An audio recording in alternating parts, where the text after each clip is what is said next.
Blockchain की दुनिया में हर प्रोजेक्ट ग्रोथ की बात करता है, लेकिन बहुत कम प्रोजेक्ट्स सस्टेनेबिलिटी की प्लानिंग करते हैं। बुल मार्केट में ग्रोथ दिखाना आसान होता है। नेक्स्ट, असली चैलेंज तब शुरू होता है जब मार्केट प्रेशर में हो।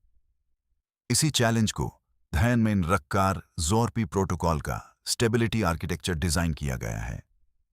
यहां सिर्फ एक मैकेनिज्म नहीं, बल्कि कई ऑन चेन प्रोटेक्शन लेयर्स मिलकर इकोसिस्टम को सपोर्ट करती हैं।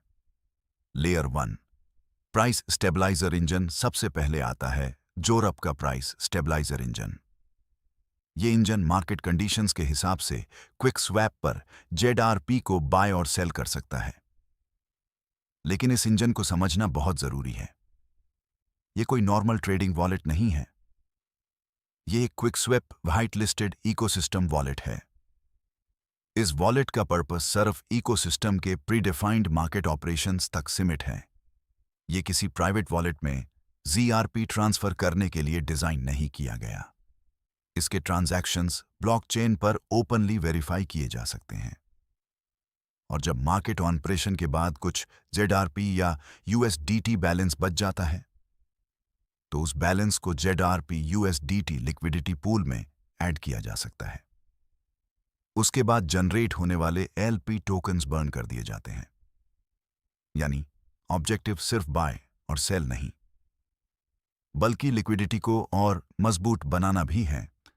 Layer 2, long term bond engine. हर इकोसिस्टम में कभी ना कभी ऐसा फेज आ सकता है जब लिक्विडिटी सपोर्ट की जरूरत हो।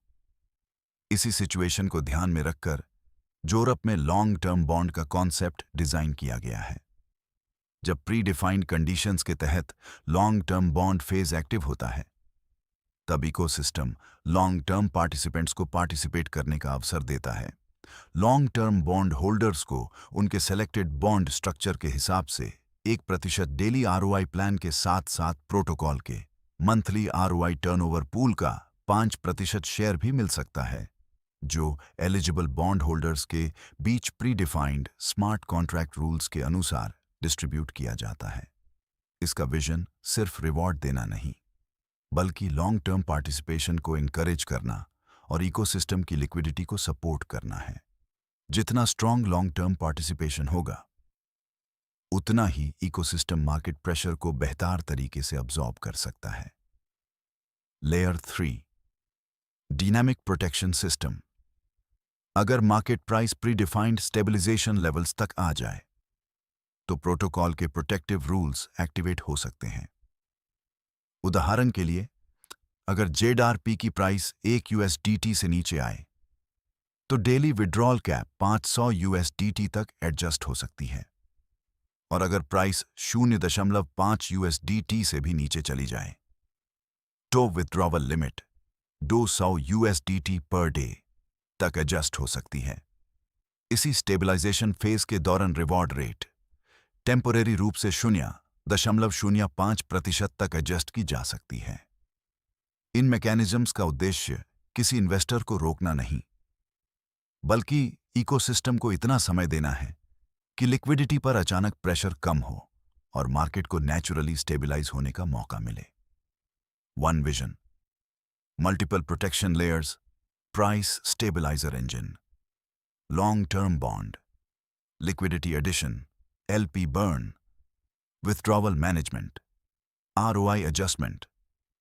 ये सब अलग अलग सिस्टम्स नहीं, ये एक ही स्टेबिलिटी आर्किटेक्चर के हिस्सा हैं। ब्लॉकचेन मार्केट को कोई भी प्रोटोकॉल कंट्रोल या गारंटी नहीं कर सकता, लेकिन एक well designed protocol transparent, predefined और ऑन चेन मैकेनिज्म्स के थ्रू वॉलेटिलिटी के दौरान इकोसिस्टम को सपोर्ट करने की कोशिश जरूर कर सकता है। और ZRP प्रोटोकॉल का विजन भी वही है। ट्रांसपेरेंसी, सस्टेनेबिलिटी और long term ecosystem stability. Blockchain पर वेरीफाई कीजिए, मैकेनिज्म समझिए और फैसला फैक्ट्स के आधार पर लीजिए।